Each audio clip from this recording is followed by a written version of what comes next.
bem-vindos a mais um episódio, terceiro episódio do podcast Pela Tua Rica Saúde.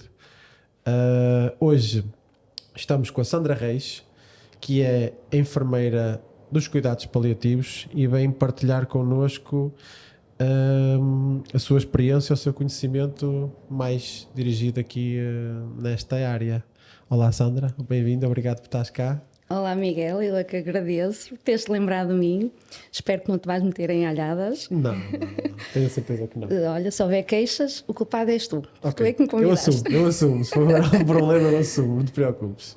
É um prazer, desejo-te muito sucesso com este teu projeto. Obrigado, muito obrigado. Olha, eu aproveito para dizer que tenho muita admiração por ti, porque acho que és um empreendedor e és proativo, e isso é muito importante. Dou-te os parabéns. Obrigado. É recíproco. A admiração e a amizade. Isso, já trabalhamos juntos muitos anos, algumas dificuldades. Algumas. E se calhar acabaram por nos unir mais, não é? Há bocado estávamos a falar sobre isso. Acabou por correr melhor por causa disso, mas pronto, a vida é mesmo assim.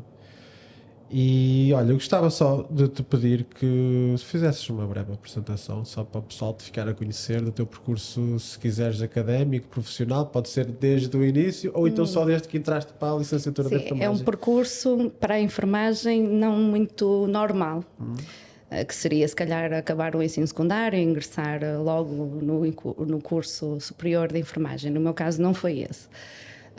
Efetivamente eu até queria, era medicina, como se calhar muitos de nós, não chegámos lá com as médias, percebi isso rapidamente a meados do 10º ano e curiosamente também não estava no curso de saúde, porque também não havia vaga naquela escola, e fui parar a químico-tecnia e percebi que gostava muito dessa área e achei que era o meu futuro.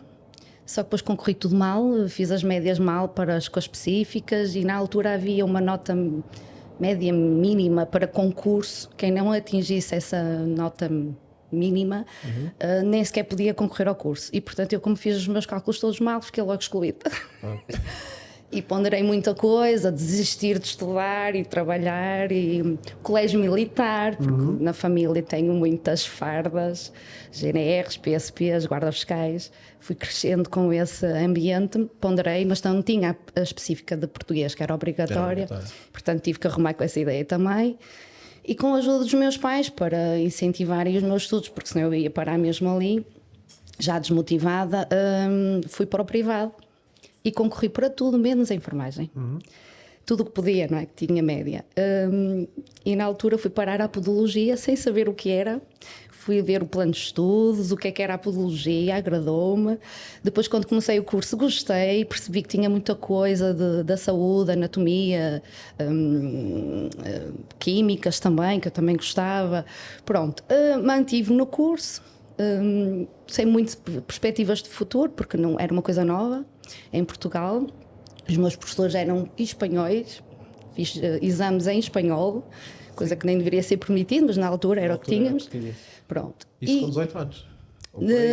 A podologia foi já perto quase dos 19, sim, porque aquele processo de não ter entrado e não sei, isso, não sei se foi perto já dos 19. Sei que entrei em 96, portanto, nasci em 77, é fazer as contas. Como diz o fazer as contas. Pronto. E fui fazendo o curso, na altura ainda bacharelato.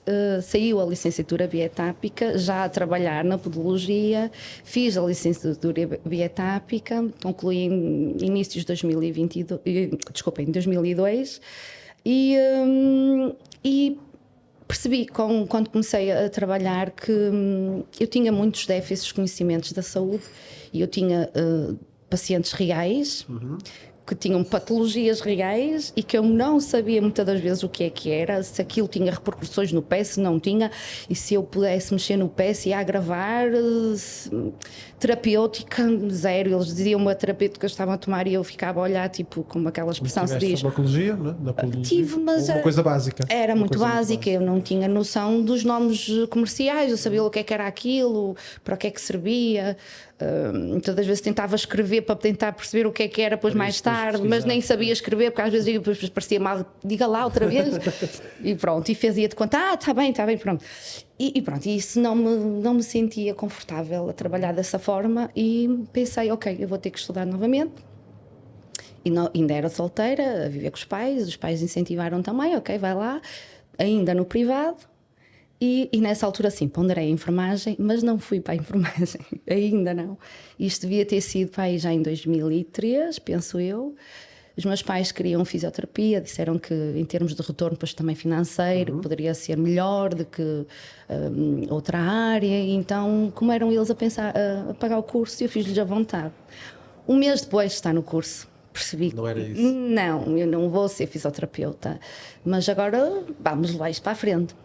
Pronto, comecei a andar um bocadinho mais para a frente também na podologia, comecei a trabalhar numa clínica que me exigia um horário fixo e, portanto, eu não tinha tempo para o curso e não estava nada importada porque eu também já não gostava daquilo e não tinha pretensões de continuar. Não é? Pronto, isso, e nem sei se terminei o ano com quantas cadeiras positivas ou negativas, nem fui ver as notas sequer. Tão interessada que eu estava, pronto. E... entretanto, casei em 2005, em 2007 fui mãe da Iris, a minha filha mais velha, e a licença de maternidade, 3 meses, fiquei em casa e, ok, eu preciso fazer mais alguma coisa, porque a podologia não me dava o retorno financeiro que eu precisava, agora que tinha mais um elemento a cargo. E mantinha as dificuldades de conhecimento. Quando estive naquela clínica cresci um bocadinho mais porque tinha outros colegas e ajudaram-me, já não estava tão sozinha, aprendi outras coisas, é verdade, cresci um bocadinho enquanto podologista, mas eu sentia que havia necessidade de mais qualquer coisa e nessa altura, já casada e com uma filha, ok, é desta que eu vou para a enfermagem, mas não para o privado, porque eu não tinha ninguém para pagar, nem ia pedir aos pais, óbvio, para pagar, então fui concorrer para o ensino público, para a ESEP. E a ideia era fazer o curso na Descontra. Porque, ok, se não fizer agora num ano as disciplinas todas, faço em 2.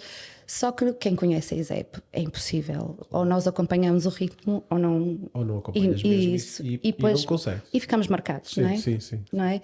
E eu não queria ficar marcada, eu queria andar ao ritmo deles e foi muito difícil.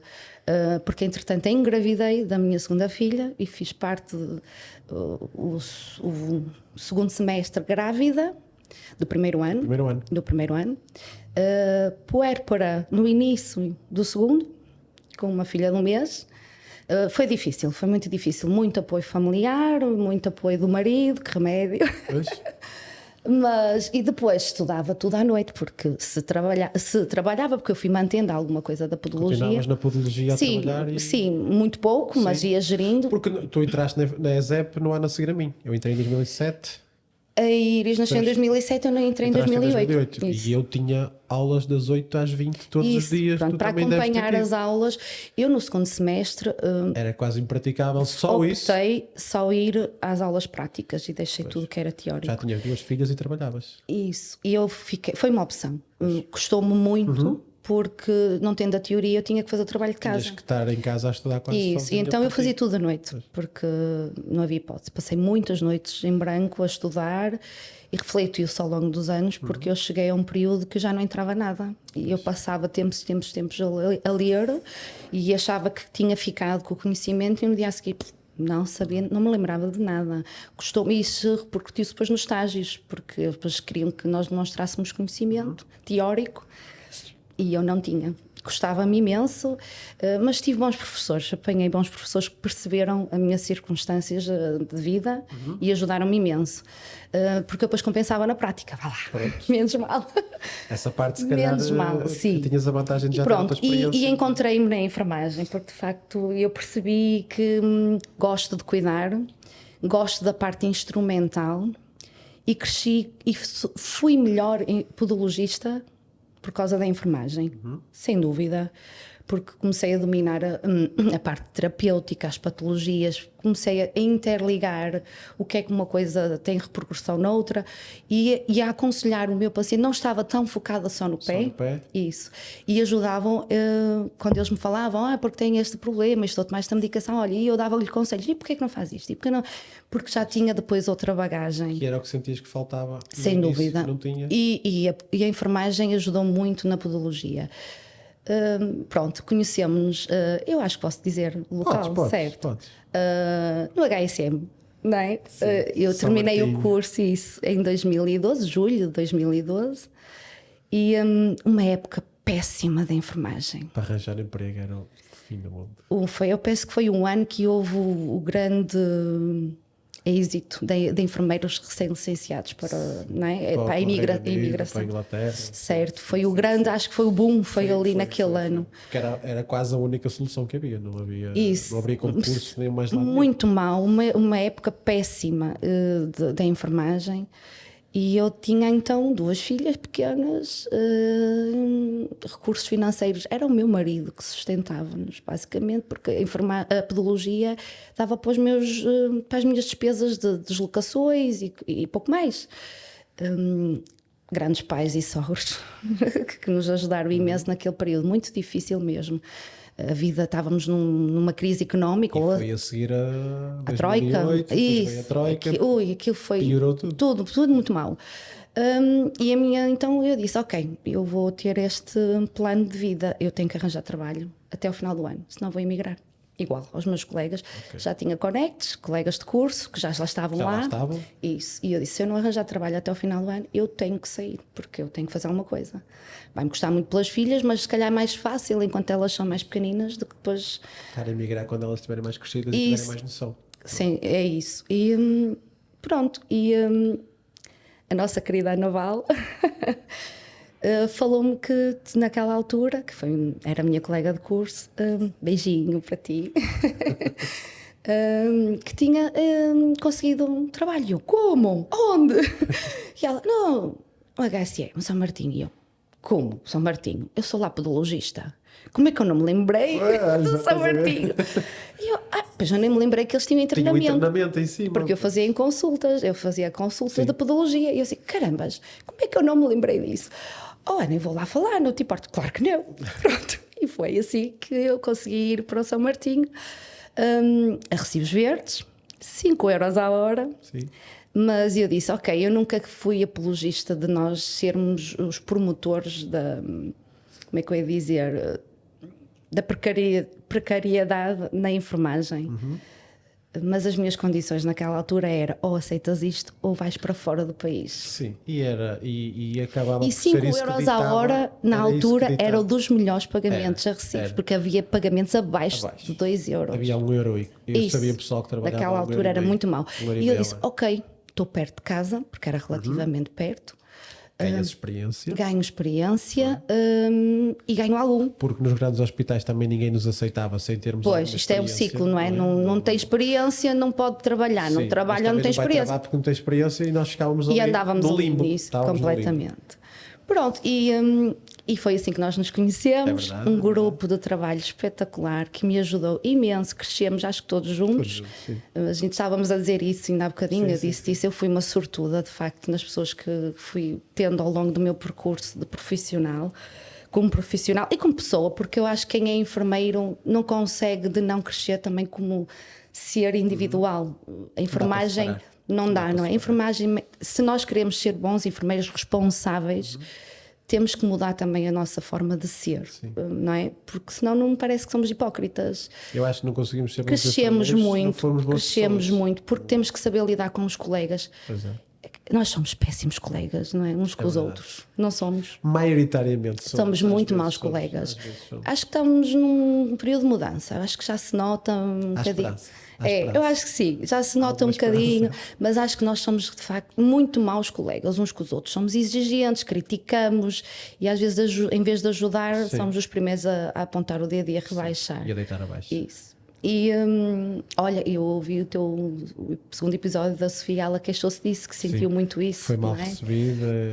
E eu lembrei-me logo, de está. facto, nós somos muito maus uns para os outros e não devia ser assim, devíamos nos apoiar, sermos uma classe mais unida, porque a experiência ganha-se com o tempo Certo. e com a experiência. Não é suposto quem chega de novo ter experiência naquela área, saber trabalhar, não é? É isso. E eu tive essa sorte que ajudar, de ter faz parte das gente competências, não é? que estavam muito nas minhas circunstâncias também, recém-licenciados, e portanto também sentiam a mesma coisa que eu, mas outros que já não, que já eram profissionais há muitos anos e que nos abraçaram e nos integraram na equipa como se nós fôssemos os melhores. E isso muda toda a perspectiva Aceitaram-nos e a muito nossa bem. forma de estar. Aceitaram-nos muito bem. Sem dúvida, gostei muito de toda a experiência. Estive quase 6 anos lá, não é? Apesar de muitas dificuldades, tu sabes de algumas, não vamos falar sobre isso. Não.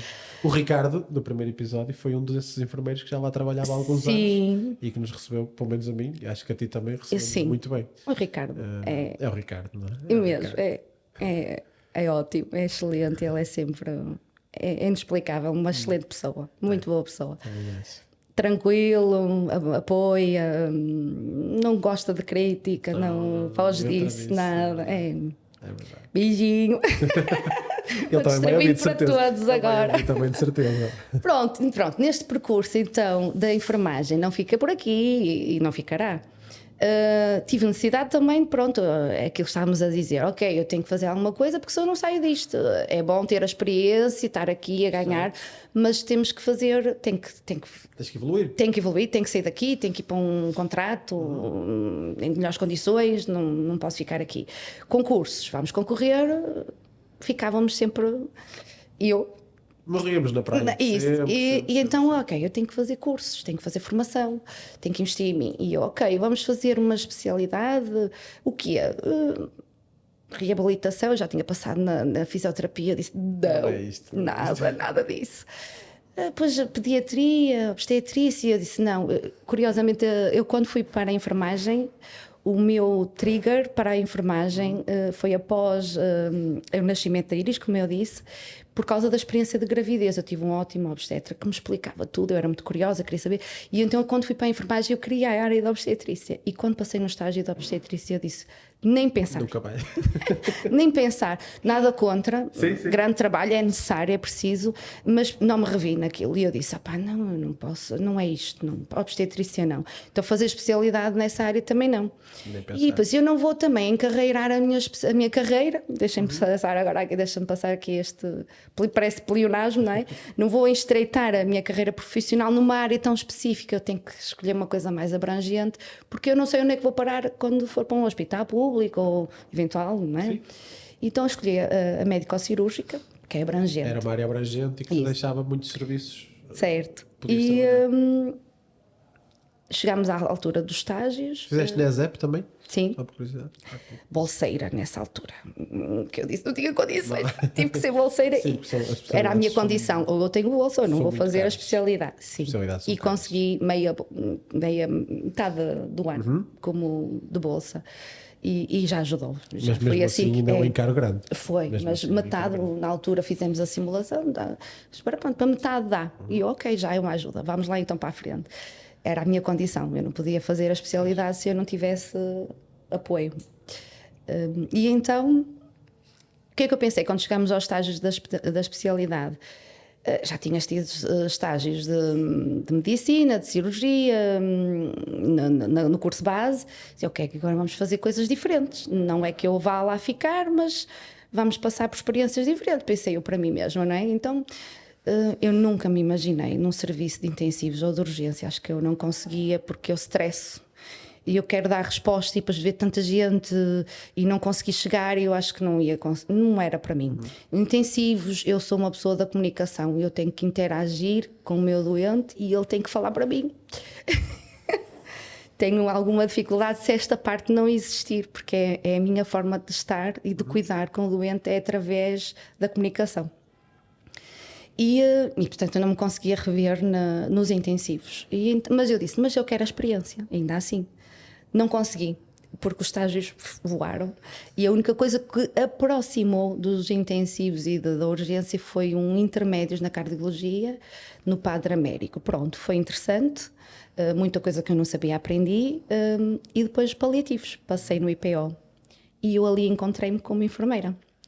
E eu disse, quem diria que um estágio de tão pouco tempo, que foram 5 semanas, aquilo 130 horas, o que passou a voar. E eu fui só pela experiência, porque eu queria coisas passar por áreas novas, e eu não fui para me encontrar, porque achei que eu ia ser enfermeira da área de medicina, que era o que nós fazíamos no fundo, no São Martinho, e de repente encontrei ali a minha forma de ser enfermeira, e eu, é isto. Como é que pode ser? Porque eu tinha aversão, paliativos, coisa tão mórbida, porque Há quase um preconceito, não é? É mesmo, é um preconceito. Não está errado, porque a morte faz parte dos paliativos. Está lá, não é inevitável. Mas é um conceito incompleto que eu acho que toda a gente já ouviu falar em cuidados paliativos, pode não saber dar uma definição, mas toda a gente já ouviu falar em cuidados paliativos e associa logo à morte e ao fim de vida. Sim. E não está errado. Porque foi para isso que eles foram criados. Quem a fundou, Cicely Saunders, penso que não estou a dizer mal, foi com esse objetivo, prestar cuidados a quem estava a morrer. E bem, porque se nós precisamos de ajuda para nascer, também precisamos ao longo da vida, e existem várias especialidades que nos apoiam ao longo da nossa vida. E então, sim, muito bem, termos alguém, uma especialidade, isso que nos ajuda a morrer. Com conforto, essencialmente. Não é? Sim, porque é isso que visam os cuidados paliativos, a qualidade de vida e o conforto. Agora, é uma visão, é uma definição, é um conceito incompleto se nós pensarmos em cuidados paliativos só com a morte. Porque uma coisa é nós termos um doente que tem uma doença que está até numa fase terminal, mas o doente não está em fase terminal de vida. É uma coisa diferente. Há doentes que ainda estão com muita qualidade de vida, com muita autonomia mental e física, e estão numa fase terminal de doença. Ou seja, a doença escalou para onde podia ter escalado, fizeram os tratamentos visando a cura, não se deu, fez tudo o que podia e agora vamos tratar o quê? Sintomas e, se possível, atrasar a doença mediante depois também o estado geral do doente, a idade, é tudo ponderado, óbvio, não é? E a própria doença, como é que ela já está avançada ou não, se vale a pena... Isto parece sempre mal dizer se vale a pena, não é? Mas vale sempre a pena, se a alma não é pequena, não é? Já diz o poeta. Mas sim, mas percebes, é tudo ponderado. Se realmente vão fazer químio, porque também isso traz efeitos secundários, também pode ser um fator de... Há pessoas que não querem fazer quimioterapias e radioterapias. Sim, a quimioterapia, neste caso paliativa, não é? Porque há a quimio curativa e a paliativa visa realmente aqui o atrasar alguma coisa da doença, evitar alguns desconfortos e sintomas que o avançado da doença possa trazer. E pronto. E como eu estava a dizer, o estado de terminal da vida é diferente do estado terminal da doença. E cuidados paliativos não está nessa fase quando estamos com um doente que ainda tem qualidade de vida, ainda tem autonomia física, mental, e ainda não está a morrer. Provavelmente em termos de prognóstico não será, não é? Depende do estado da doença, poderá ir de dias a semanas, não sei, depende do estado da doença e do estado geral do doente. E quando dizemos semanas, às vezes poderá ser 1 mês, 2, às vezes mais. E depois também há doenças que eram muito associadas aos paliativos ao doente oncológico. Sim. E agora, inclusivamente a OMS abrangeu os cuidados paliativos para todo tipo de doença. Portanto, eles definem como sendo os cuidados prestados para aumentar a qualidade de vida a todo doente e família, porque a família faz parte, também sofre, não é? Tem o seu papel também no... Isso, que também sofre e também passa pelo processo de doença junto com o doente. E a todo doente e família que tem uma doença que ameaça a vida. Ou seja, é tudo. É tudo. É tudo. Exatamente. Portanto, antes inicialmente era só doente oncológico, depois progrediu para doença crónica, incurável, degenerativa, progressiva. Agora eles dizem que, e bem, e inclusivamente incluem já os cuidados para planeamento dos cuidados a idosos. Porque se nós pensarmos os idosos, a probabilidade de ter uma doença crónica, progressiva, degenerativa, as demências, e é muito grande, não é? E, portanto, cuidados paliativos aqui, sim, também. E o mais precoce possível, sim, não é quando o doente está a morrer, É porque já senão no lá fim, está. há muito pouco a fazer. E depois aí é que Há sempre muito a fazer, mesmo quando parece que não há nada a fazer. Nós fazemos muito. E no fundo, aquilo que eu digo, nós não fazemos nada, porque nós fazemos apenas enfermagem. Porque se eu te disse, como te disse agora a definição, aumentar a qualidade de vida a todo doente e família que tem doença que ameaça a vida, isto é cuidar da enfermagem básico. Nós não fazemos isso em qualquer área. Sim. Na medicina, na pediatria, qualquer área nós fazemos isto. Cuidados paliativos é pura e dura enfermagem. Não fazemos mais nada a não ser cuidar. Temos uma vantagem em relação aos outros colegas que infelizmente não têm os nossos rácios e não têm o tempo. Não é porque eles não são bons ou porque não querem saber dos doentes. Certo. Não consigo imaginar sequer eu hoje a trabalhar numa medicina numa manhã com 8 a 10 doentes. Não consigo. Acho que é impossível que eu consiga olhar para aquele doente com olhos de ver. Vou lá dar-lhe medicação, bom dia e está feito. E saltas para o próximo. Tem que ser, senão chegas ao fim do turno e não fizeste tudo a todos. E eu durante um período agora aqui nos cuidados paliativos, o meu chefe colocou-me numa equipa intra-hospitalar. O nosso serviço, ainda não falei sobre isso, é no São João. A nossa equipa é recente no internamento. No entanto, já tinha 2 valências a funcionar há muitos anos. Mais de 15, não estou certa, mas por aí. Que é a consulta externa e a intra-hospitalar. A equipa intra-hospitalar, o que é? São equipas de enfermeiros e de médicos que vão visitar os doentes que são referenciados para cuidados paliativos que estão internados no hospital todo. Certo. Não existe. Eu cheguei a trabalhar com os cuidados paliativos assim, que era. E eles vão visitar. E, portanto, esta equipa vai visitar o doente no serviço onde ele está internado.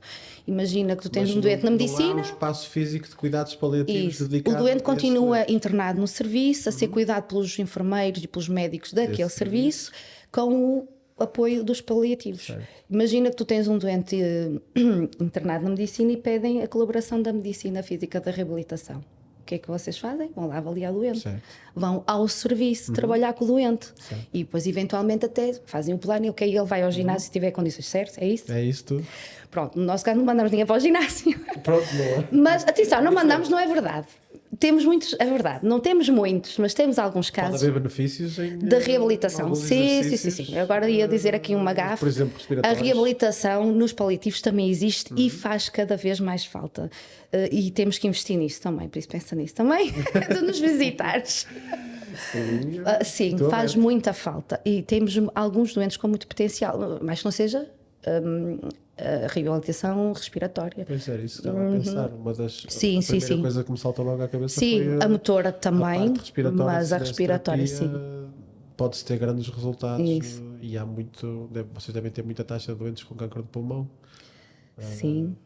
DPOCs. DPOCs também, terminais. Muitos. Não terminais ou não. Muitos. Mas tu parece curioso, parece que estavas que adivinhaste mais ou menos algumas coisas que eu tinha aqui. Olha, eu começo a falar no calmo. Para te falar e vamos lá mais à frente. E acho também curioso, nunca tinha pensado nisso que tu disseste, de ver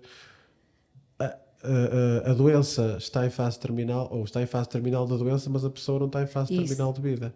E nós, por norma, inconscientemente, acabamos por pensar, pronto, ok, tenho um diagnóstico, aquelas famosas palavras do vai durar 6 meses, ou vai durar 4 meses. Sim. E nós achamos que a pessoa, pronto, ok, desligou, não tem mais sonhos, não tem mais objetivos, não tem nada na vida. Ao contrário. Está só a pensar, e não é. Sim, não é? Atenção, que depende das pessoas, das suas estratégias de coping, não é? Vamos ser enfermeiros a falar, enfermagem, que lindo.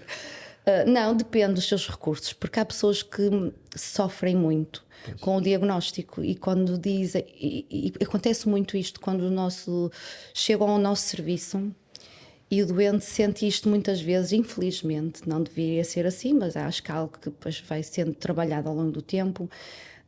entre as equipas médicas e as várias especialidades. O doente é acompanhado durante anos por um oncologista e de repente passa por um cuidado paliativo, para o serviço de cuidado paliativo, e deixa de ver o seu médico de anos, oncologista, para passar a ver um médico de paliativista. E questiona, então, mas o meu médico não me vem visitar? Então, mas ele disse-me que eu ia fazer isto e agora estou aqui, ninguém me faz nada, já não vou fazer químico, já não vou fazer rádio, já não vou fazer operado, mas o que é que aconteceu? Já não há nada a fazer? Isso. E ficam, e alguns veem a placa logo à entrada do paliativo, já sabem, mas o que é? Estou a morrer e ninguém me disse. E muitos dizem assim, eu estou a morrer e ninguém me disse. Muitos pensam, dizem, não estou a perceber, ninguém me disse que eu estava a morrer. E desconstruir isto às vezes é difícil. E sofrem muito porque depois podem não estar a morrer naquele momento, mas depois percebem que é isso que vai acontecer. Pode acontecer. Passa a estar no horizonte mais perto. Muito mais perto. E é difícil, depois é o que nós chamamos a dor total. Tu a dor física consegues contornar, a medicação, vais ajudando, posicionas, massagens, enfim, há muita coisa que podes tentar ajudar, conversar, enfim, para tentar aliviar a dor física. A dor emocional, a dor da alma. A dor da alma é mais complicado. É muito complicado. Não há comprimidos, não há não há. E chega-se a um ponto que parece que chegamos a um clichê, nós não sabemos o que dizer, e é aquilo, é um dia de cada vez. Isso. É um momento de cada vez. É inevitável não dizer isso. Eu tento evitar dizer, porque acho que é difícil para quem já está neste processo de sofrimento, de dizer que morrer vamos todos um dia. Isso quer dizer, por favor, não é? Mas é real. E foi a minha forma de me encontrar para lidar com isto tudo, porque também é difícil para o profissional e para a pessoa. Certo. Por muito distância que tu queiras manter dos doentes, há casos que não vão te marcar para o resto da vida e tu trazes aquilo contigo, fica-te colado no corpo, na mente, para o resto da vida. Podes esquecer o nome da pessoa, mas nunca vais esquecer as circunstâncias que aconteceu e o tempo que estiveste com aquela pessoa e pronto, fica para o resto da vida. E portanto, a forma de eu encarar isto foi tão simples como isto. E eu disse que estava a ouvir um outro podcast que comecei hoje. Somos todos malucos. Isso, com a doutora Maria Paula Silva, e ela tem esta perspectiva também. O morrer é natural. Nós temos isto como garantido, faz parte da vida. Se só morremos porque estamos vivos. Mas até morrermos temos uma vida. Não queremos, mas é inevitável. Nós não temos como fugir a isto. O que não é natural é nós já nascermos mortos. É que acontece, não é? Um nado morto, sim, isso é que não é. Porque o nascimento é associado à vida, nascer é viver. Pronto. Agora, o morrer faz parte da vida. Agora, sim, eu percebo que as circunstâncias de doença, da idade, às vezes parece que nos cortaram os sonhos, os planos, não estava à espera, e isso traz sofrimento, é inevitável. Temos reparado que no nosso serviço, desde a pandemia, que temos recebido, antes era normal termos uma faixa etária de 60 acima, e agora temos tido uma faixa etária de 20 para cima e as médias andam a rondar os 40, 50 anos. Isto é assustador, porque nós percebemos que alguma coisa aconteceu neste período de pandemia, provavelmente os recursos, o acesso à saúde foram difíceis, não é? Estavam vedados, era tudo Covid, e as pessoas se calhar tinham sintomas, mas com medo de calhar que era Covid, é melhor não saber, ou porque não podiam, portelaram, e depois descobriram a doença assim já em todo o lado, avançadíssima, com prognóstico de vida de 1 a 3 meses. É brutal, isto é assustador. E tem acontecido isto desde 2001 para cá. Temos verificado isto no nosso serviço. O nosso serviço é muito pequeno, tens 10 camas só. 10 camas. Os nossos rácios, como eu te estava a dizer há bocadinho, no máximo é à noite, é metade. Para cada um somos 2 enfermeiros, portanto é um máximo. Portanto, 5 doentes e à noite, portanto não é nos cuidados de higiene. Nós precisamos desse tempo, o nosso doente precisa desse tempo. O nosso serviço não é um serviço idêntico aos chamados cuidados paliativos comuns. no estrangeiro chamam os hóspices, que são hospitais em que as pessoas vão para falecer. O nosso serviço tem, o objetivo é internamentos curtos, controle sintomático e alta. E como te disse, a faixa etária era muito já elevada, dos 60 para cima, as doenças já muito avançadas, já nos chegam já numa fase muito avançada de doença, e de facto a alta era não para casa, nem para outras unidades, falecem muito no nosso serviço. Está a mudar isso, já se nota a referenciação e o pedido de colaboração cada vez mais cedo, a chegada à consulta cada vez mais cedo, que é ótimo. E nós já temos isso, por exemplo, nos doentes com ELA, a esclerose lateral amiotrófica. A nossa diretora de serviço é logo chamada, o diagnóstico é um processo difícil na neurologia, não é? Portanto, é quase um processo de investigação. É muito difícil chegar ao diagnóstico, mas logo que um diagnóstico é dado, a nossa diretora começa logo a seguir esses doentes, porque é um doente que rapidamente vai precisar de intervenção de paliativos, e quanto mais cedo melhor. Uma progressão rápida também. Rápida, sim.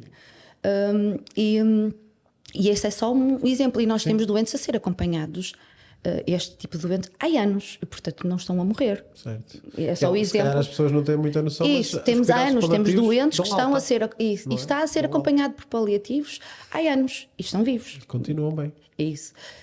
Às vezes têm necessidade de um pequeno internamento, certo, porque descontrolou a parte respiratória, precisa de terapêutica, precisa, no caso do suporte ventilatório, ok, de uma traqueostomia, uma PEG, vamos internar para esse objetivo, depois alta novamente, e continuam a ser acompanhados pela consulta, pronto. E é isso que o nosso objetivo de internamento, de serviço, quando abrimos, era centrado, e é centrado neste objetivo. Nem sempre é verificado, porque lá está, depende das condições é que... E não vivemos no mundo ideal, e há casos que realmente vão para... o nosso serviço tem um nome um bocadinho interessante, é o SPED, Unidade de Cuidados Paliativos de Elevada Diferenciação.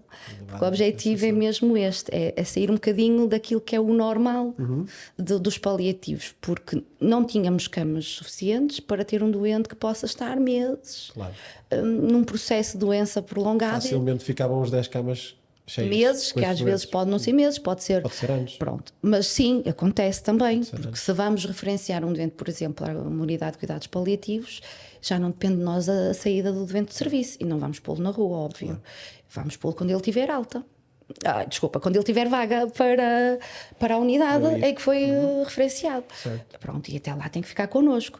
Se conseguirmos arranjar recursos para que possa ir para casa e aguardar vaga, sim senhor, às vezes vão parar ao teu lado, ao Paulo de Valongo, mas assim, às vezes não conseguem a vaga. Falecem, entretanto. Pois é outro dos problemas da saúde, não é? As coisas estão cheias ou entupidas. Sim, e temos falta de respostas em paliativos. Temos falta de conseguir. Estamos melhor do que quando abrimos em 2018, porque nós não tínhamos equipas domiciliárias na comunidade. E nós tínhamos essa resposta, agora já não temos, porque felizmente já existe cada vez mais resposta na comunidade, portanto, as equipas comunitárias de paliativos que vão a casa e acompanham, tipo as ICCIs, no fundo, mas equipas de paliativos, já há cada vez mais esse tipo de apoio. Mas as respostas são poucas ainda. E por isso mantemos a intra-hospitalar, acho que é o nosso cerne, é inevitável, é muito importante esta equipa, porque nós temos que dar a resposta aos doentes que precisam de cuidados paliativos. Além das vossas 10 camas de internamento, continuam a ter outros doentes temos que ter, porque senão, cuidado no hospital, não é? Senão não damos resposta, isso era injusto, não é? Porque se o doente precisa de paliativos, nós só temos 10 camas, ok, então não há paliativos para mais ninguém. Mantemos a intra-hospitalar e é uma resposta muito importante e articula muito com o internamento, porque se temos um doente que nós percebemos que no serviço onde está internado precisa de um acompanhamento mais próximo, porque lá está, é aquela questão dos rácios e da equipa especializada, nós tivermos vaga, aquele doente vem imediatamente para nós, é transferido para nós. Portanto, articulamos muito com a equipa intra-hospitalar nesta transição também, porque eles já trabalham com as famílias, já no serviço, onde está o doente internado, e quando o doente nos chega, já não vem com aquele susto. Pronto. É o que eu estava também a dizer. As equipas médicas também têm que mudar e estão a mudar cada vez mais, porque existe este preconceito também nos profissionais. Exatamente, não é só no cidadão. Paliativos é para normal, quem não é? Existe alguns muito isto. Médicos, alguns profissionais ainda têm alguma Enfermeiros, sim. em falar em paliativos. Administrativos. Sim. Acho que é geral. Tudo. Toda a gente tem esta conotação. Paliativo está a morrer. E acham que por entrar em paliativo. E depois há aquelas questões que, principalmente para a enfermagem e para os médicos, que é difícil, porque nós tomamos decisões, se possível, junto com a família e com o doente, sempre com a família. Muitas vezes não é possível com o doente, porque não está capaz de dar resposta, mas sim, ele é decisor do que vamos fazer e não. Mas às vezes o conforto passa por não alimentar, passa por não hidratar. Certo. E isto não é posicionar. tão. E não posicionar, exatamente. E isto é muito difícil, principalmente para as famílias. Então, mas não come. Verem isso. E não um sorinho, nem, não põe um soro. Não tem fome, não sente fome. Eu fiz um curso É muito difícil explicar isso às pessoas. no IPO. Quer dizer, não é difícil explicar, que elas entendam. É difícil as pessoas aceitarem isso e perceberem. Isso. Eu fiz um curso no IPO fiz com a Ana. Foi um curso também, uma coisa pequena, para aí 2 semanas, mais ou menos. E era um curso de cuidados paliativos. Foi o professor Ferraz Gonçalves que nos deu o curso. Não sei se conhecerás. Ele era o diretor. Pronto. Exatamente, dos cuidados paliativos. Já não, parece que já não. Acho que já saiu. Isso. Ele penso. Ele deu-nos o curso, maioritariamente dado por ele, e aquelas 2 semanas mudaram completamente a minha forma de ver os cuidados de enfermagem no geral, talvez, mas principalmente no fim, os cuidados em fim de vida, os cuidados de conforto. Sim. Perceber que não sente sede, que não sente fome, que às vezes dar comida, o estômago já não consegue fazer a digestão. Estamos a dar comida, vamos provocar desconforto, vamos provocar uma distensão abdominal que vai ter dor, o doente pode vomitar, pode regurgitar, pode aspirar, uma série de complicações, e lá está. Tratar bem desse doente, às vezes, ou dessa pessoa, é não alimentar, é não hidratar, é não posicionar. Certo. Porque vais perturbar o conforto, uma calma que a pessoa tem. E podemos aumentar. E aumentas o risco de, sei lá, de uma infecção respiratória, de uma pneumonia de aspiração, e provocar ainda pior do que por muito boa intenção que Nós seja. Nós vamos trabalhando isto, mas o mais difícil é mesmo quando são familiares que são profissionais da saúde. Porque a intenção. Nós somos formatados para fazer algo para ajudar a pessoa. Se não come, pomos uma sonda. Não está capaz, difícil saber ou é quando doença, parar, não. É? É difícil saber quando parar de insistir. É isso que nós fazemos na saúde, não está vamos ajudar, assim, não é? certo? A isso. Quando se chega a uma situação de avançado de doença deste género, não é que aquilo pode estar terminal da doença, não está terminal de vida. Mas não tem condições de ser alimentado, certo. Porque a doença não permite que haja deglutição, não consegue deglutir, e o doente não quer pôr uma sonda. Não quer uma sonda na sua gastra. Então, se não quer pôr uma sonda, eu vou forçar. Temos que aceitar. E o que é que eu vou fazer com aquela pessoa? Vou pôr pronto, podemos pensar numa parentérica, certo? E depois há esta coisa, porque um dos princípios dos paliativos é que nós não vamos nem a prolongar, nem a atrasar o processo de morte, ou seja, ele tem que acontecer de forma natural. Mas depois também avaliamos a questão, e sem mais a questão médica que avalia, óbvio, não é o enfermeiro que toma essa decisão, por causa das questões do prognóstico, avançada da doença, pronto, e eles lá são as decisões de pôr ou não uma parentérica. Mas muitas das vezes as decisões passam porque o doente quer. E temos que respeitar, ele quer, ok, vamos lá pôr então o saquinho com a comida. Sabe o que é que quer o saquinho com a comida, pronto, ok. E muitas das vezes sabemos que o doente não vai engordar. Porque já está num estado de emagrecimento caquexia, vai não é? Se manter, né? E não vai mudar. Mas se ele quer, vamos pôr.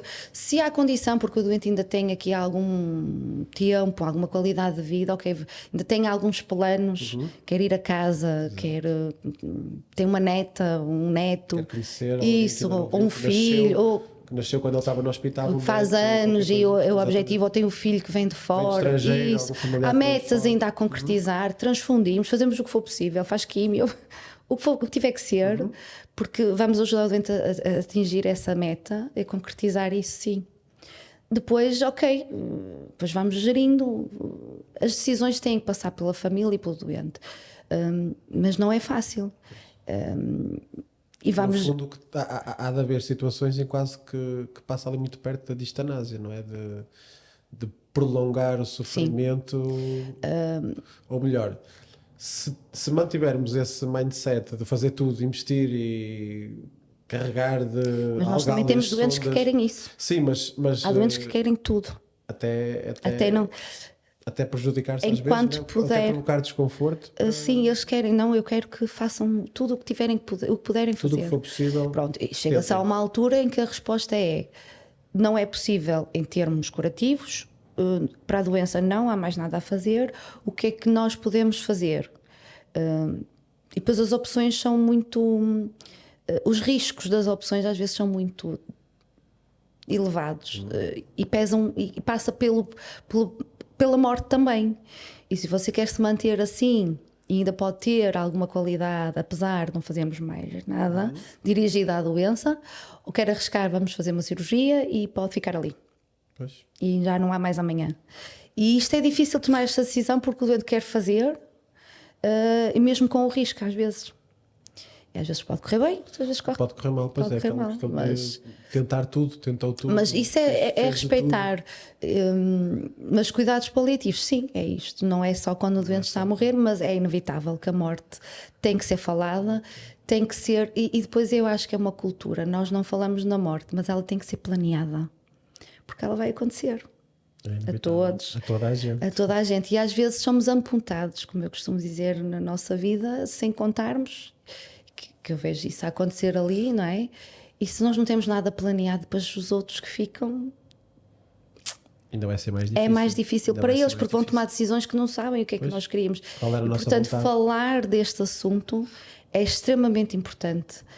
Uma reunião de família deveria passar por o que é que eu quero quando eu morrer. Vontades, esse tipo de vontades. O que é que eu quero quando eu estiver doente, numa circunstâncias assim, assado, quero fazer isto, não quero fazer, não quero que me façam. Quero que me deixem estar, não quero que invistam. Quando morrer eu quero em tal parte... Quero ser cremado, quero ser enterrado, quero ser tirado ao mar. Quero que me levem a tal parte, não interessa. Sim. Isto tem que ser falado porque é tão importante. Para certas pessoas não tem importância, pronto, ok, então não falam. Sim, mas para outras pessoas... Mas principalmente eu acho que até para a família também é muito importante. Para quem a questão da religião é muito importante. Nós temos muitas dessas questões. O doente não é uma pessoa que tem crenças, mas a esposa tem e percebe que o marido está numa fase e pede: eu quero que venha ao padre. Fazer a extrema-unção. Isso.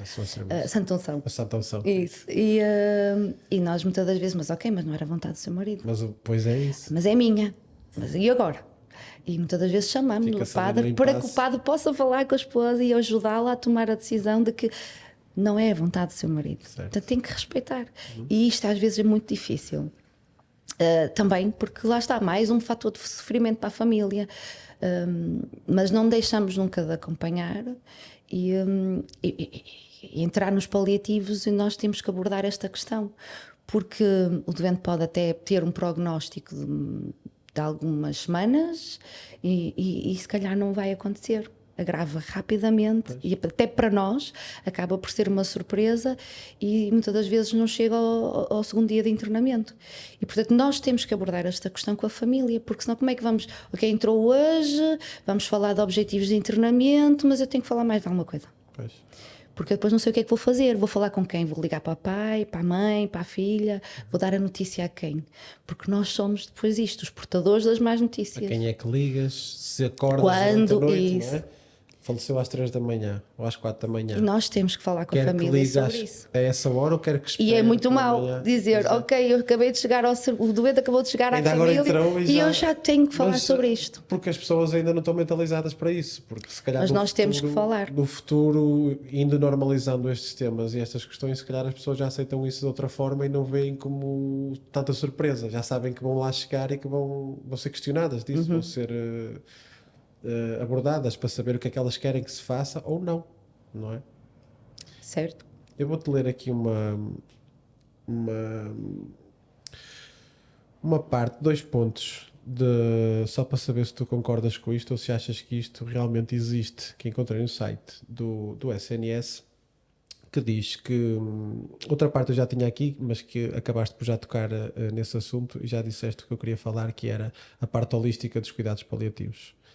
Inevitável. Já, É o que eu te disse, o cuidar do doente e família e de todo o contexto, da sua rede social também. Nós vamos procurar recursos.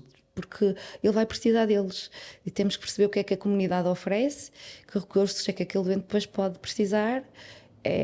É uma equipa interdisciplinar. Nós temos que trabalhar não com os médicos, com os assistentes sociais e com a equipa. Sim, psicólogos, sem dúvida, temos no serviço, apoio espiritual, também já falei sobre isso, muito vagamente, sim, mas também damos. E também é importante para quem efetivamente valoriza muito isso, é muito importante certo. ter esse apoio. E depois temos que ir perceber a rede externa social, não é? Da comunitária do doente, o que é que há de recursos. E às vezes não há. Não há nada. E às vezes não há. E o que eu encontrei então é que o direito aos cuidados paliativos é um direito humano. Está na Carta dos Direitos Humanos, reconhecido pelo Diário da República, lei número, isto para ser um bocadinho mais técnico, 52 de 2012, consagra o direito e regula o acesso dos cidadãos aos cuidados paliativos. Ou seja, este acesso, achas que efetivamente toda a gente que precisa tem? Está a acontecer. Portanto, nós temos um plano estratégico que costuma ser por biénio. Penso que ainda não existe deste biénio. Acho que era 2021, 2022 e falta sair agora, pelo menos que eu tenha conhecimento, acho que ainda não saiu. Sim, mas passa por isso. Está legislado exatamente para que seja obrigatório, porque senão depois não chegava, não abriam equipas, se não houver uma lei, infelizmente, não acontece. E às vezes, mesmo havendo a lei, vamos devagarinho. Depois os recursos depois financeiros, porque isto depois é assim, tem que se criar equipas, tem que se abrir locais, isto é tudo dinheiro. Implica muita coisa. É tudo dinheiro para a saúde e nós sabemos, olha, o Ricardo acho que falou sobre isso. Exatamente. Os recursos, não é? Sem dinheiro não há, sem como é que é? Educação, saúde e segurança. É isto. São os piores orçamentos que precisavam sempre. Dá sempre despesa. Precisamos muito mais. Né? Pronto. Dá sempre prejuízo. E de facto não se está a concretizar, mas está a acontecer. Neste momento acho que já se diz que há cobertura nacional, mas não chega a todos ainda, porque a cobertura ainda é só distrital. Acho que se formos a ver localidades a localidades não há. Mais especificamente para o interior e assim. Sim, e depois estas equipas são limitadas, porque eles não conseguem dar resposta a tanta gente, não é? Porque é normal. Mesmo estas equipas que existem, intra-hospitalares que existem, às vezes também, coitados, também são 2 enfermeiros às vezes. Ou em alguns hospitais às vezes é e coitados, não é fácil. Isto ainda pode começar a problema mais atrás, que é na referenciação. Se calhar nem todas as situações são referenciadas. Sim, eu ia lá passar também. Está a acontecer, como eu te estava a dizer, que o acesso para que haja acessibilidade aos cuidados paliativos está a aumentar, porque estão a haver mais respostas que não são suficientes ainda, mas sim, tem que haver esta referenciação, óbvio, porque senão como é que o doente chega lá? Exato. Ele tem que chegar lá porque não é os cuidados paliativos que vão telefonar ou chamar as pessoas. Tudo bem aí, precisam de alguém, não vamos adivinhar. Tem que haver esta referenciação. Se calhar tem que haver primeiro uma mudança da mentalidade tem e que haver esta referenciação mesmo dos profissionais de saúde, e não só referenciar, mas referenciar no tempo certo, não é? Quanto mais cedo. Não é referenciar já. O que acontece é isto. É muito tarde, porque investe-se em tudo o que pode visando a cura. Exames, medicação, tudo, mas cirurgias. Nessa altura também se pode chamar os cuidados paliativos, porque mesmo que o doente seja eventualmente curado, porque pode acontecer, e há muitos casos de sucesso, graças a Deus, porque nós temos o lado mau no nosso serviço, mas nós somos uma minoria, não é? O lado bom não chega ali, que bom, não é? Porque nós sabemos que, principalmente a nível oncológico, a ciência evolui imenso e hoje é quase há certos cancros que são considerados doença crónica. Sim. Já não é terminal, incurável. Já não é aquele diagnóstico tão pesado como era há uns anos. É uma doença crónica e as pessoas vivem, sabem que eventualmente a sua longevidade é encurtada, não é? Poderá não ser a mesma, terá algumas implicações. É como se tivesse uma diabetes, uma doença cardíaca, já não ficou com aquela coisa, ok, um cancro. Felizmente a ciência está nesse ponto e acho que ainda vai evoluir mais. Mas isto para dizer que de facto tem que haver esta referenciação e tem que haver esta integração de quanto mais cedo o doente Porque pode ser curado, ok, mas pode não acontecer a cura e há sintomas e há trabalho a fazer com a família, porque o diagnóstico já é um momento para os paliativos. Só o diagnóstico da doença. Certo. Já é um momento para os cuidados. Comunicar à pessoa e à que família. tem uma doença oncológica ou uma doença terminal que precisa. E que já há benefícios em ser alguém só de aí já precisava, já beneficiava só Sim. aí de cuidados paliativos. Sim, nem que fosse só temporário e depois estivesse alta. Sim, mas também concordo só com aí. Isso. Alguém com uma preparação diferente, não é por acaso que há cursos de transmissão de más notícias. Certo. Para profissionais de saúde. Por isso é que existe essa conotação. Porquê que existe essa conotação? Porque os doentes chegam já nessas condições. Pois é isso. Voltamos ao mesmo. É isso, a referenciação quanto mais cedo melhor. Eu sou apologista, inclusivamente, que os paliativos deviam ainda. A OMS já fez isso na sua definição, eu não sei dizer o ano, 2002, 2007. A da OMS, a última. Não te sei dizer o ano, mas tenho aqui que diz que os cuidados paliativos são cuidados de saúde holísticos, ativos e procuram melhorar a qualidade de vida dos doentes, das suas famílias, cuidadores, pela prevenção e alívio do sofrimento através da identificação precoce, diagnóstico e tratamento adequado da dor e de outros problemas, sejam físicos, psicológicos, sociais ou espirituais. Ou seja, isto é da Organização Mundial de Saúde. E eles já estão a falar em tudo. Eles não estão a dizer que é um doente que está a morrer. Nada disso. Portanto, eu sou apologista. Os cuidados paliativos deviam estar em tudo. Em todos os serviços. No mundo ideal. Por exemplo, isso, no controle sintomático, eu penso logo, imediato, no doente da cirurgia vascular. Um amputado, a dor fantasma, a dor neuropática. E o porquê não? Mas chamamos mais depressa a dor, a consulta da dor. E se calhar os profissionais de cuidados paliativos também têm outras ferramentas. Estamos muito vocacionados para o controle sintomático. Lá nesse pequeno curso que fiz, é que geriam muito, por exemplo, lembro-me de vómitos e de dor. Havia muita gestão medicamentosa destes sintomas por efeitos secundários de medicação. Sim. Ou seja, fazem uma medicação como o haloperidol, por exemplo, que é um antipsicótico, mas tem como efeito secundário anular, deves saber isso melhor do que eu, anular os vómitos, as náuseas. Antiemético. Exatamente, e é usado, jogam muito com efeitos secundários de medicação, que não é aquele o objetivo principal da medicação, mas é quase como tomar um Atarax ou um antihistamínico para dormir. Dá sono. E se calhar acaba-se por ter efeitos ou melhores resultados com esses efeitos secundários do que com medicação dirigida mesmo. Sem dúvida, é isso. E eu aprendi muito também, tal como fiz esta formação, eu não tenho formação base de paliativos. Eu passei pela especialidade e a minha formação é de trabalho agora, não é? Na prática. Ainda não fiz nada em termos teórico de formação. Estou a ganhar coragem para voltar a estudar. Então, mas queres fazer? Tenho necessidade porque eu acho que é importante. O conhecimento, eu sempre tive esta forma de pensar. O conhecimento não ocupa lugar, pelo contrário, enriquece-nos. Posso não fazer logo imediatamente o uso dele, mas se calhar, como estou a trabalhar, se calhar até vou melhorar, porque, e nem sei, se calhar não sinto necessidade, mas se calhar depois de ter o conhecimento, afinal precisava. Faz sentido. Afinal precisava do conhecimento e não sabia. Mas eu estou a ganhar coragem para estudar. Já estou há tantos anos a estudar. mais um ano, pelo menos um aninho. Estou a ganhar coragem para voltar à escola. Tu achas que qualquer pessoa pode trabalhar em cuidados paliativos? Vamos falar dos enfermeiros, pronto. Qualquer enfermeiro tem... Eu acho que qualquer enfermeiro está habilitado. Capacidade emocional. Sim, isso é outra coisa. Isso é qualquer outro serviço. Não se morre só em paliativos. Mas morre-se muito na medicina. Muito na medicina. Não se fala nisso, se calhar, mas também se morre. Então não. E doentes paliativos.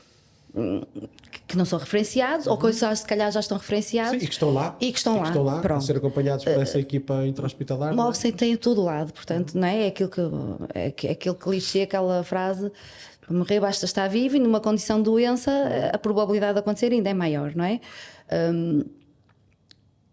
Mas achas que o facto de trabalhar nos cuidados paliativos... Cuidados paliativos é enfermagem pura e dura. Qualquer enfermeiro tem que ser capaz de trabalhar em cuidados paliativos, porque é cuidar. Agora, a questão, eu percebo onde tu queres chegar, a pressão emocional, não é? Porque eu costumo dizer, elas não matam, mas moem.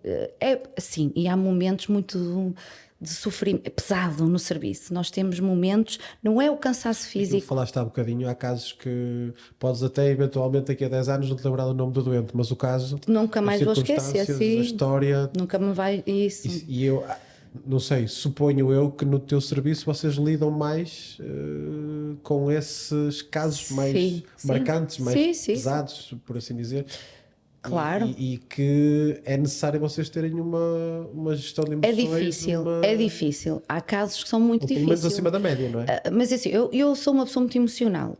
Para o bem e para o mal. Pois. Para os dois tem lados. vantagens e tem desvantagens. Isso, é para o bem e para o mal. Mas também sou uma pessoa muito prática. Eu tento encarar e ver sempre o lado positivo da coisa, mesmo quando não há nada de positivo. Pronto, como eu disse há bocadinho, a minha forma de lidar com o doente é através da comunicação. E pode passar por uma coisa que aparentemente não tem nada de terapêutico. Não é? Para aqueles mais... que são mais centrados no conhecimento científico, no rigor científico.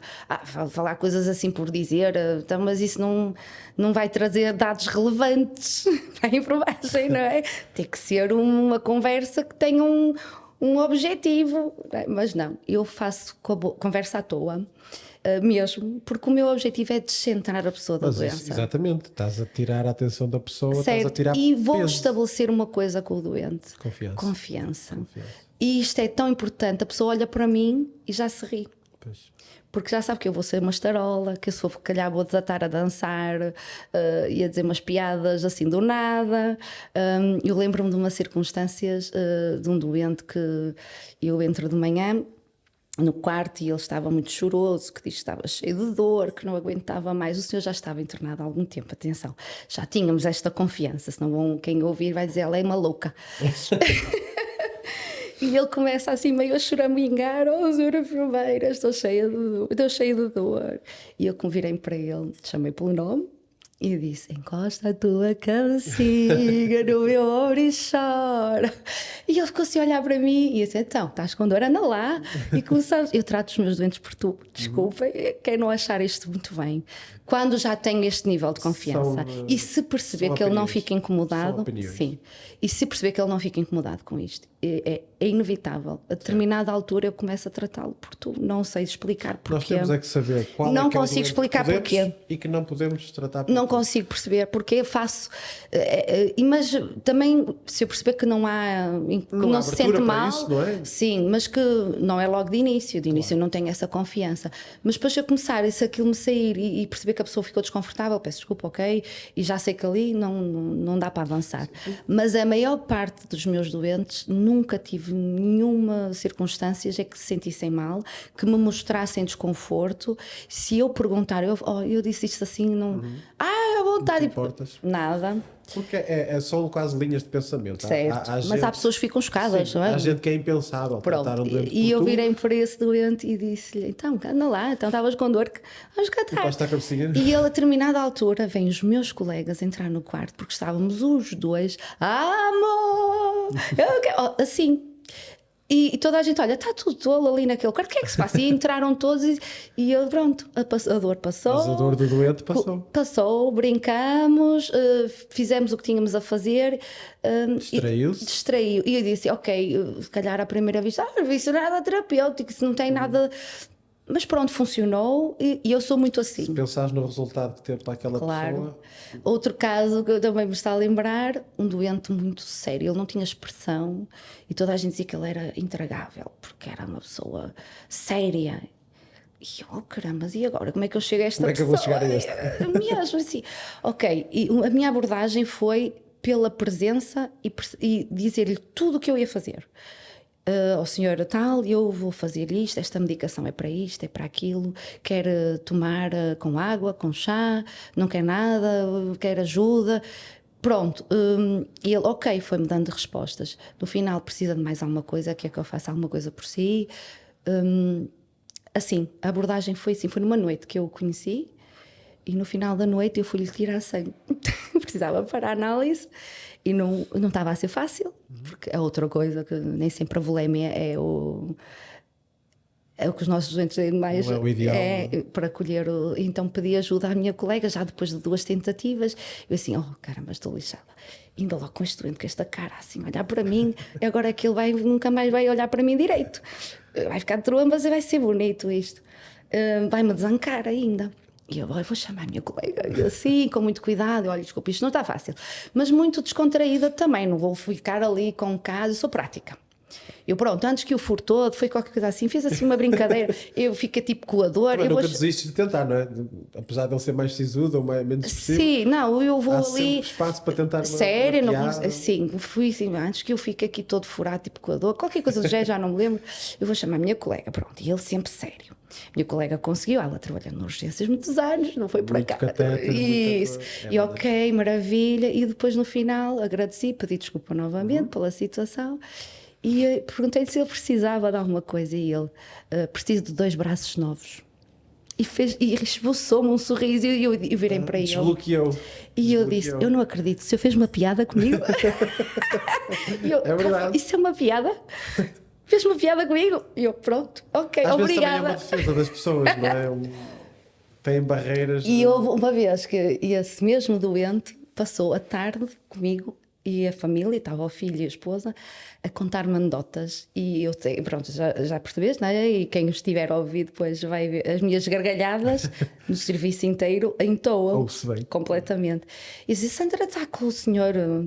É impossível, ela está-se a rir. Ele está a dizer anedotas, ele está a contar anedotas. Isto passa-se ali naquele quarto, mas ele era impecável, porque como é que é possível dizer tanta piada junta sem rir?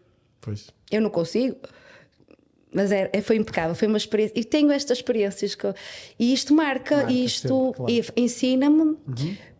Pois cada um tem a sua personalidade. Isto não é para dizer, eu é que estou a fazer bem e os outros não. Cada um tem a sua personalidade. O mais sério também é preciso. A pessoa mais sisuda, que tem mais... Há momentos para tudo, não é? E há tudo. Nós temos que tirar o bom de cada pessoa e adaptar, ok. E nós fazemos isso e dizemos, ok, este doente é bom para aquela pessoa, para aquele colega.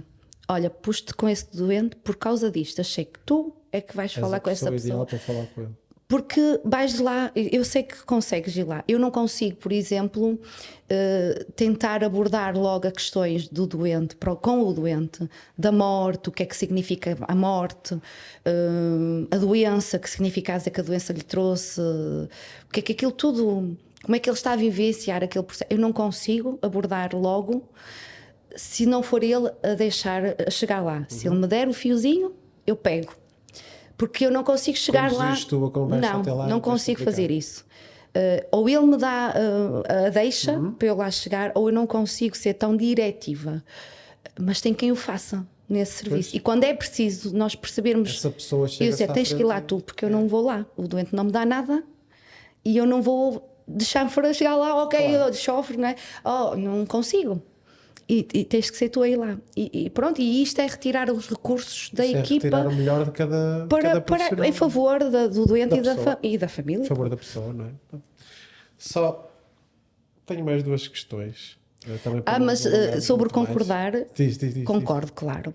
Claro que toda a gente tem que ter acesso aos cuidados paliativos, porque são cuidados de saúde. Se nós temos direito a ter acesso a qualquer outra área da saúde, não é? Cuidados de paliativos têm que estar. Ter direito aos paliativos. E eu ia dizer, e depois no meio fugiu-me, que os enfermeiros, agora é obrigatório, é curso base, passa por paliativos, quer na enfermagem, em todas as áreas da saúde, não te sei dizer se já estão em todas, mas é obrigatório. A enfermagem e medicina têm no curso base paliativos, têm que passar, têm que ter esta formação. E bem. E é uma noção que faz completamente, porque falaste na urgência. Sim. E não me faz sentido que um doente de paliativos chegue à urgência e ninguém fica, vou dar morfina, ou umidazolão, e subcutâneo. Certo, subcutâneo. Como? Tem que haver esta formação. Vou pôr uma sonda ao doente nestas circunstâncias. Está em casa numa situação de doença, pronto, mas está a ser acompanhado por paliativos. pronto, o doente está em casa e tem uma descompensação qualquer às 3 ou 4 da manhã. Ele vai à urgência. Tem que ir à não é? urgência. Se for uma coisa imediata, Tem tem que ir à onde ir, urgência. tem que ir à E urgência. depois tem que ser tratado não com aquela intenção de recuperar tudo, tratar tudo, conseguir certo, tudo. invasivo, Não. e Exatamente, às vezes. tem que ser. Portanto, tem que haver esta formação e faz-me Para todo todos, sentido. para todos. E já temos alunos de curso de base a fazer estágios connosco. Isso é muito bom.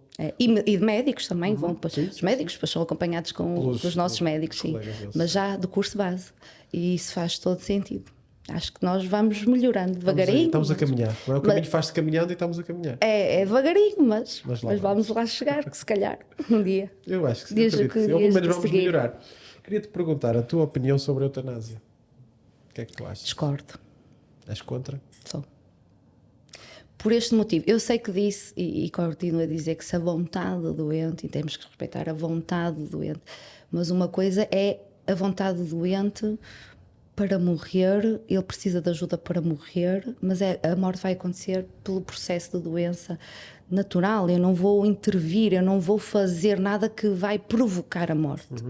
Agora, se ele precisa da minha ajuda porque ele quer interromper a vida naquele momento, porque diz que não quer sofrer mais, chega, e então dê-me alguma coisa, não é? É isto. Com isto?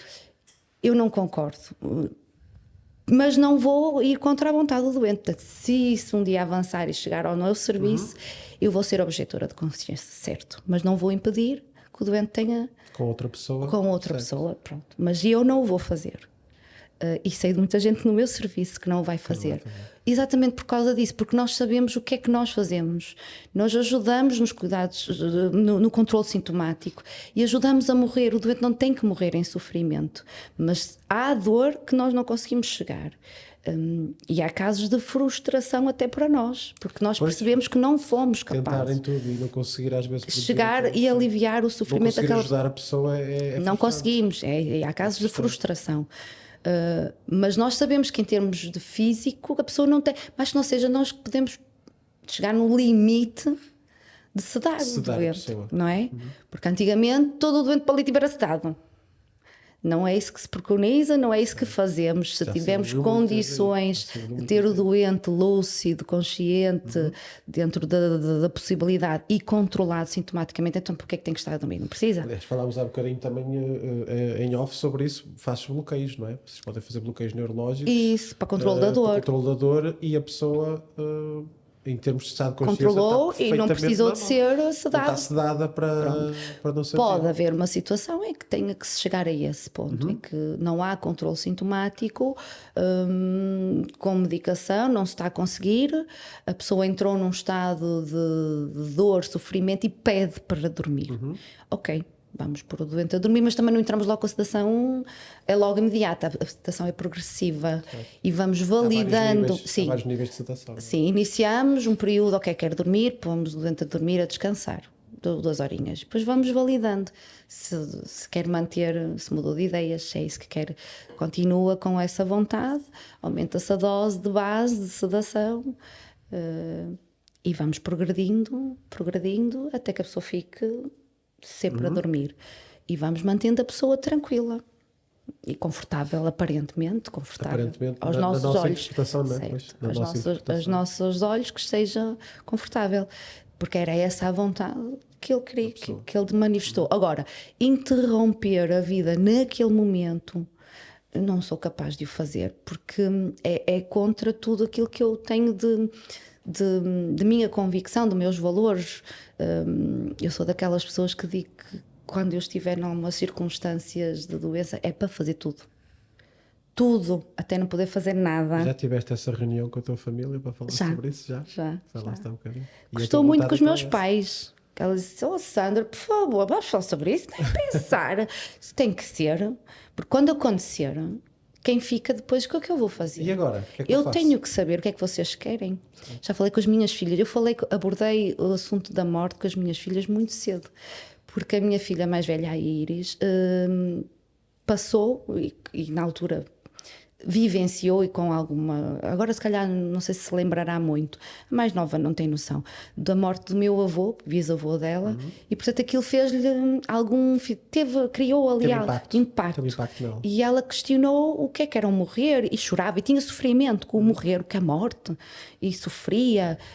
E eu expliquei-lhe que a morte é natural, vamos todos eventualmente morrer, um dia, não sabemos quando, e ela muito sofrimento, mãe, mas tu vais morrer também, eu também vou morrer. E depois o que é que acontece? E eu disse, olha, há pessoas que escolhem ser enterradas. Enterradas como? Sim, com um caixão para debaixo da terra, faz uma coisa, expliquei-lhe. E ela disse logo, eu não sei, penso, 4 anos talvez, e depois ficam debaixo da terra? Sim, mas estão, oh filha, mas nessa altura já não há dor, já não há... E depois o que é que acontece? Depois, olha, expliquei-lhe da maneira possível que o corpo tem uns bichinhos, vem comer, vai desaparecendo, ficam os ossos. E ela, eu não quero que bichinhos me venham comer, mãe. Ela manifestou logo, e ainda hoje diz, ela quer ser cremada. Portanto, foi logo ali que eu disse, uau, como é que eu consegui ter uma... Foi descontraído. Mas começou com o sofrimento dela, porque ela chorou para perceber que morrer era perder a pessoa e deixámos de viver. E depois, quando lhe foi explicando que isso é natural, vai acontecer, que não temos como fugir a isso, como é que depois é o processo, e ela disse logo, não quero. Eu não quero isso. Eu não quero que me aconteça isso, dessa forma. Eu não quero. E hoje mantém. Ela tem 15 anos, a caminho dos 16, e mantém a mesma ideia. Já tem outra consciência sobre tudo. Certo, já tem outra percepção. Continua a ter a mesma opinião que não quer ser enterrada e quer ser cremada. E isso ajudou-me também a dar o salto depois para o resto da família, ok? O estar nos paliativos mudou toda a minha forma de viver. É o hoje que importa. Dar valor a quem temos que dar valor enquanto as pessoas estão connosco. Não é depois que morreram ir lá com... grandes discursos, flores, ressentimentos, porque depois isto acontece muito, eu devia ter dito, eu devia ter feito, mas porquê é que não fui, porquê é que não disse?